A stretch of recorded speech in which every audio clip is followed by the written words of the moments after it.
আসসালামু আলাইকুম।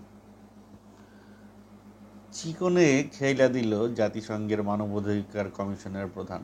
খুব চিকনে খেলা দিল ভাই। আসলে জ্ঞানী ব্যক্তিরা খুব বেশি কিছু বলে না, ছোট ছোট কথা বলে। বাদ বাকি যারা জ্ঞানী ব্যক্তিদের বুঝে বা উন্নতি করতে চায় জীবনে, তারা সেই জ্ঞানী ব্যক্তিদের সেই ছোট ছোট কথার মাঝে যা বুঝে নেয়। জুলাই আগস্টের আন্দোলনে সেনাবাহিনীর অংশগ্রহণ ছিল। সেনাবাহিনীর গুলিতে অনেক ছাত্র আহত নিহত হয়েছে। এগুলা জাতিসংঘের মানবাধিকার কমিশনের রিপোর্টে পাওয়া গেছে। 60% বুলেটস আর ফ্রম ইউনো। যাই হোক, অনেকে হয়তো বলবে যে পিনাকি তার ভিডিওটা শুনলাম, অনেকে বলতে পারে ভাই বুলেট সেনাবাহিনীর হইতে পারে, কিন্তু এটা চালানোর লোক তো আরেকজন হইতে পারে। সেটার ব্যাখ্যা উনি দিছে। যাই হোক, সেই বিষয়ে আমি না যাই। দেখেন, সেনাপ্রধান ইউনুস সাহেবকে ডক্টর ইউনুস বলছে, তার সিনিয়র কিন্তু সে। আর্মির একটা, আর্মি কেন, যে কোনো ডিফেন্স, যে কোনো বাহিনীর একটা ভেতরের একটা বিষয় আছে, সেটা হলো গিয়া সবচেয়ে বেশি আর্মিতে আছে। সেটা হলো গিয়া, যেহেতু আর্মির অনেক কাছাকাছি আমি ছিলাম, তো আমি ক্যান্টনমেন্টে দীর্ঘ 8-10 বছর পড়ালেখা করেছি একটা বিমান বাহিনীর স্কুলে, বা বিএএফ শাহিন স্কুল। সো এখানে আর্মি, নেভি, এয়ারফোর্স, তাদের ফ্যামিলি, তাদের পরিবার, তাদের ওঠা বসা এবং অফিসারদের সঙ্গে অনেক ওঠা বসা, গল্প, খাওয়া দাওয়া, ফাংশন, বহু আড্ডায় তাদের সঙ্গে আমার দেখা সাক্ষাৎ কথা হয়েছে। ইভেন স্টিল আমার অনেক বন্ধুরাও এখন ফোর্সে আছে, আর্মিতে আছে, এয়ারফোর্সে আছে। ওদের ভেতরে একটা কমন জিনিস আছে, সেটা হলো সিনিয়র যদি কেউ ফোন করে, মনে করেন যে সিনিয়র একটা কথা বলছে, ওই কথা বলার খালি গ্যাপ গ্যাপ খুঁজে বলেছে যে জামান তুমি কেমন আছো, আমি এই যে আমিটা বলতে একটু গ্যাপ দিল, তখনই জামান বলবে স্যার। আবার বলবো যে আমি তোমার জন্য একটা স্যার, তোমার জন্য একটা স্যার, তোমার জন্য একটা ঘড়ি কিনেছি স্যার, ঘড়িটা তোমাকে স্যার কীভাবে দিব স্যার, আমি এটা ভাবছি স্যার। এই যে স্যার স্যার শব্দটা, এই শব্দটা হচ্ছে গিয়ে জুনিয়র অফিসারের ভয়েস। আর সিনিয়র যখন কথা বলে এই, তো যেখানে আর্মি বা ডিফেন্সের এই শিষ্টাচার আছে যে তার সিনিয়রকে সে স্যার সম্বোধন করবে, তার যে বস তাকে সে অলওয়েজ রেসপেক্ট দিবে, সেখানে ডক্টর ইউনুস সাহেবকে, ডক্টর ইউনুস সাহেব বলছেন তার সুপ্রিমকে, প্রধান উপদেষ্টাকে, সেখানে সে মাননীয় প্রধান উপদেষ্টা বলতে পারতেন, কিন্তু বলেন নাই। যাই হোক, সেটা এমনও হতে পারে যে মাননীয় প্রধান উপদেষ্টা বলার চাইতে ডক্টর প্রফেসর ইউনুস বলাটা বোধহয় বেশি সম্মানের মনে হয়েছে তার কাছে। এটা হইতে পারে, অথবা হইতে পারে যে সে এখনও তাকে ওই ওই পর্যায়ে সে তার সুপ্রিম হিসেবে সে হয়তো মনে মনে মেনে নিতে পারে নাই। হোয়াট এভার ইট ইজ, যাই হোক, উনি শেষ সময়ে শেখ হাসিনাকে দেশ থেকে পালাতে যে সহযোগিতা করেছে, এই বিষয়টা এটার মানে এটা নিয়ে আসলে কারো দ্বিমত পোষণ করার কোনো অপশন নাই। শেখ হাসিনা যদি আজীবন কারো কাছে কৃতজ্ঞ থাকে, সেটি হচ্ছে সেনাপ্রধান ওয়াকার সাহেবের কাছে তার কৃতজ্ঞ থাকতে হবে। কারণ ওই সময়ে ওয়াকার সাহেব যদি ওই তাৎক্ষণিক বুদ্ধিটা তার মাথায় না আসতো, সে যদি শেখ হাসিনার জাস্ট কমান্ড শুনে সে বেরোয় আসতো, তারপরেই বঙ্গভবনে ঢুকে যেত ছাত্ররা, এবং তখন যে কি চেহারা হইতো, কি পরিস্থিতি হইতো, সেটা আসলে যাই হোক আল্লাহ তারে সেভ করে নিয়ে গেছে উসিলা ওয়াকার সাহেব। এখন জাতিসংঘের মানবাধিকার কমিশনের চিফ, সে ওয়াকার সাহেবরে কিন্তু ওই জুলাই আন্দোলনের সময় একটা ফোন দিছিল। ফোন দিয়ে বলছিল যে বাবু, তোমার অনেক সোলজার কিন্তু এই জাতিসংঘে আছে, তারা খুব ভালো কাজ করছে, so you can't help, you can't fire on students, তুমি তাদের বিরুদ্ধে এরকম কোনো কাজে যাইতে পারো না। তখন সেনাপ্রধান চিন্তা করলো যে আর দূর, দেখেন একটা খুব বিষয়, গুরুত্বপূর্ণ বিষয় আসতেছে এটার ভিতর দিয়ে। যে ওই সময় যদি সেনাপ্রধান ওই মানবাধিকার কমিশনার চিফের কথা না শুনে শেখ হাসিনার কথা শুনতো, তাইলে যেটা বিডিআর বিদ্রোহের একটা ইস্যু ছিল, যে বৈষম্য, বাহিনীর ভিতরে একটা বৈষম্যর কারণে একটা বিদ্রোহ হয়। আর্মিতে বা ফোর্সে এরকম অনেক কু হয়, অনেক অনেক অনেক জায়গায় অনেকে জিয়ার আমলে, প্রেসিডেন্ট জিয়ার আমলে এরকম অনেক হয়েছে। প্রেসিডেন্ট জিয়ারই তো একজন কু করে মেরে ফেলছে, যাই হোক। তো এরকম সেনাপ্রধানও কিন্তু এরকম কুয়ের একটা সম্মুখীন হয়ে যেত, কারণ তার লাইফ রিস্ক হয়ে যেত।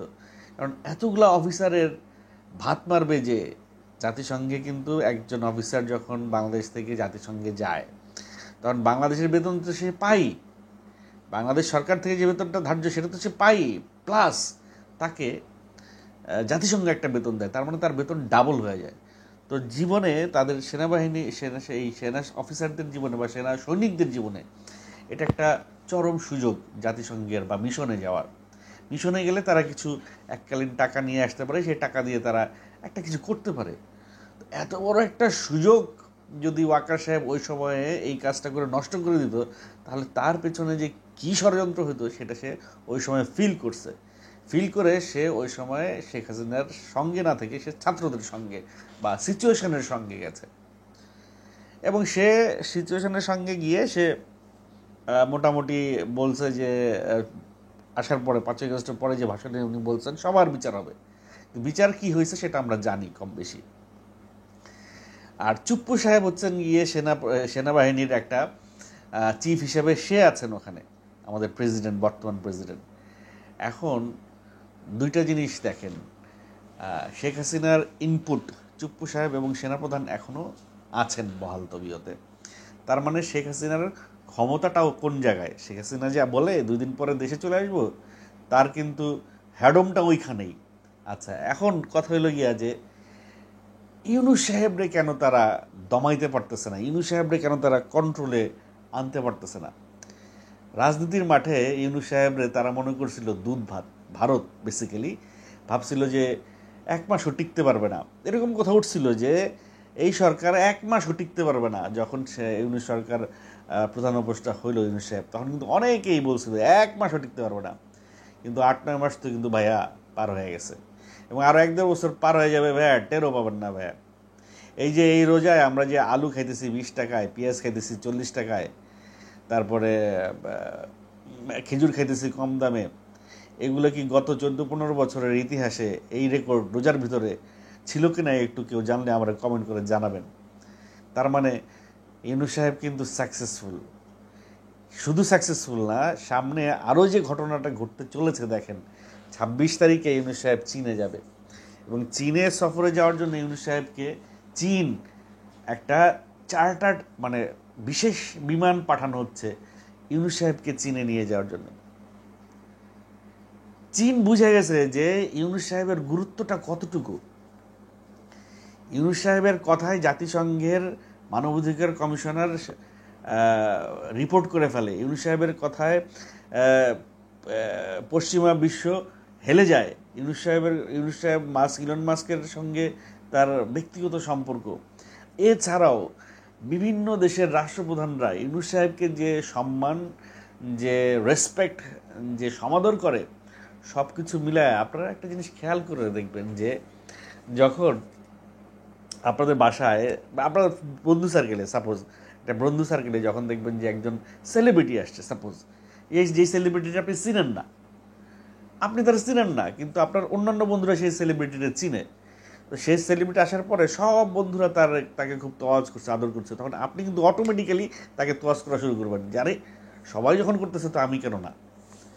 বিষয়টা হচ্ছে ইউনূস সাহেবের ঘটনাটা কিন্তু ওরকম। ইউনূস সাহেব কিন্তু ইন্টারন্যাশনাল সেলিব্রিটি, তারে এখন চায়না যে তোয়াজ করতেছে, এই তোয়াজ দেখে ভারতের কিন্তু পেছনে গরম হয়ে গেছে। ভারত চিন্তা করতেছে চায়না যদি ইউনূস সাহেবের সাথে সম্পর্ক করে, চায়নার সাথে মায়ানমারের অলরেডি সম্পর্ক আছে, এখন চায়নার সাথে সম্পর্ক হবে ইউনূস সাহেবের মানে বাংলাদেশের। তার মানে চায়নার, মায়ানমার, বাংলাদেশ, এই 3টা হইল গিয়া ভারতের 3 দিকে, আরেক দিকে পাকিস্তান। তো বুঝেন ঠেলা, পাকিস্তানের সাথে আবার চায়নার সম্পর্ক আছে। তাইলে ভারতের যে পেছনে যে লাল হইতেছে, গরম হইতেছে, মানে ওর মোদির যে এখন ঘুম নাই চোখে, মোদি এখন কি করবে, তারে সে শেখ হাসিনারে রাখবে ছাড়বে, মানে আমার এখন মোদির চেহারাটা খুব দেখতে ইচ্ছে করতেছে ভাই।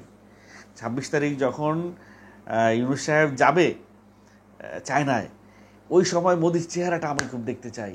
ওফ, যদি মোদির চেহারাটা দেখতে পাইতাম আমার মানে শান্তি পাইতাম। এই ভারত বলে যে এদের এদের ইয়েতে অনুদান, এদের রিলিফে, এদের দান খয়রাতে বাংলাদেশ চলে, এরা রপ্তানি, ওদের কাছ থেকে রপ্তানি না করলে বাংলাদেশ চলতেই পারতো না। আর এখন কলকাতায়, আরে ভাই সামনে রোজার ঈদ, আরে ঈদ মানেই কি, ঈদ মানে ইন্ডিয়ায় যায় শপিং। এই সময় কলকাতায় নিউ মার্কেটে এত ভিড় থাকে বাঙালিদের, এত রমরমা থাকে, এত জমজমাট থাকে বেচাকেনা। সমস্ত ব্যবসায়ীরা একেবারে হোটেল ব্যবসায়ী থেকে শুরু করে দোকান ব্যবসায়ী, কসমেটিক্স, সেলুন, ক্যাব, মানে একেবারে পুরো একটা শহর মনে করেন যে ধসে গেছে ইকোনমিক্যালি। একটা মাস তারা জিরো ইনকামে থাকবে। আপনার পরিবার যদি একটা মাসের আয় যদি না হয়, তাহলে আপনার মাথায় কি টেনশনটা হয় সেটা একটু চিন্তা করে দেখেন না। একটা মাস আপনার বাসায় কোনো বাজার ইনকাম হবে না, তখন কীভাবে চলবেন আপনারা? যাই হোক, ইন্ডিয়ার অনেক চিপায় চলতে পারে। তারা ওই যে বলে না যে দাদা অর্ধেকটা বিস্কুটের পুরোটাই কিন্তু খেয়ে যাবেন, এরকম কালচার আছে ইন্ডিয়ার। তারা চিপায় চুপায় ওই ওই অল্প টাকার মধ্যেই তারা চলতে পারে। আমরা ভাই এইভাবে পারি না। 1-1.5 লাখ টাকা তো কোনো ব্যাপারই না। 5-6 লাখ টাকা শপিং করে আসে কলকাতায় একজন বাঙালি গিয়ে। তো একজন বাঙালি যদি 5-6 লাখ টাকা শপিং করে আসে, কত কোটি টাকার মার্কেট ধসে পড়ছে এক রোজারিতে বাংলাদেশের সাথে। ওরা যে বৈষম্যমূলক সম্পর্ক বিরাজ করছে শেখ হাসিনার কারণে, এখন ওরা একেবারে একেবারে মানে কি বলবো, কিছু কথা আসতেছে না মুখে। যাই হোক, একেবারে চোখে চোখ রেখে কথা বলতে হবে। ওরা কিন্তু খুব খারাপ ভারতের সাথে চোখে চোখ রেখে কথা বললেই ওরা সম্মানটা দিবে। আদারওয়াইজ ওরা মনে করবে আমরা ওদের চাকর, আমরা ওদের চাকর না। যাই হোক, এখন খেলাটা অনেক জমে গেছে। মানবাধিকার কমিশনের চিফ যখন বলছে এই ওয়াকার সাহেব এখানে তার দোষ খুঁজে পাওয়া গেছে, তাকে এখানে গিল্টি প্রুভ করছে, এখন তার মধ্যে আবার আন্তর্জাতিক ট্রাইব্যুনালের বিচার কার্য দেখার জন্য ইন্টারন্যাশনাল টিম আসবে এবং সেই বিচার কার্যতে ইন্টারন্যাশনাল সাংবাদিকরা থাকবে সেখানে। সো ওই বিচার লামসাম কোনো বিচার করতে পারবে না। এখন দেখার বিষয় আমাদের সেনাপ্রধানের পরবর্তী স্পিচে তার বক্তব্যের ভাবভঙ্গি কীরকম আসে। I am waiting for next speech of our army chief. উনি নেক্সট স্পিচটা তার কি হয়, সেই কথাবার্তা সে কীভাবে বলে। যাই হোক, যা এমন কর্ম তেমন ফল, যে যেরকম কর্ম করবে তাকে তার ফল ভোগ করতেই হবে, তার কোনো উপায় নাই। আর সেনাবাহিনীর চাকরি এটা আজীবনের কোনো বিষয় না, একদিন না একদিন তাকে অবসর গ্রহণ করতেই হবে। সে লাইফ টাইম তার ওখানে থাকতে পারবে না। তো অবসর গ্রহণ করলেই তো তার পাওয়ার শেষ হলেই তো সে বিচারের আওতায় চলে আসবে। আরও অনেক কিছু হবে। আর প্রেসিডেন্টও লাইফ টাইম সে প্রেসিডেন্ট থাকতে পারবে না, একটা না একটা সময় তার পাওয়ার শেষ হবে, মেয়াদ শেষ হবে, তখন সেও বিচারের আওতায় আসবে। এবার প্রত্যেকেই বিচারের আওতায় আসবে। ইউনূস সরকারের এটা আমার মনে হয় the first agenda of this government, যে সে এই জুলাই আন্দোলনের বিচারটা অন্তত শেষ করে যাবে। আর যদি সেইটাই হয়, তাইলে রাজনৈতিক মাঠ কিন্তু গরম হয়ে উঠছে, সামনে খেলা কিন্তু জমে উঠতেছে। লেটস সি, আপডেট তো থাকছেই আমার চ্যানেলে। যারা আমার ভিডিও দেখেন একটু সাবস্ক্রাইব করে আমাকে উৎসাহিত করবেন, যাতে আপনাদেরকে এরকম ভিডিও আমি আরও দিতে পারি। Thank you.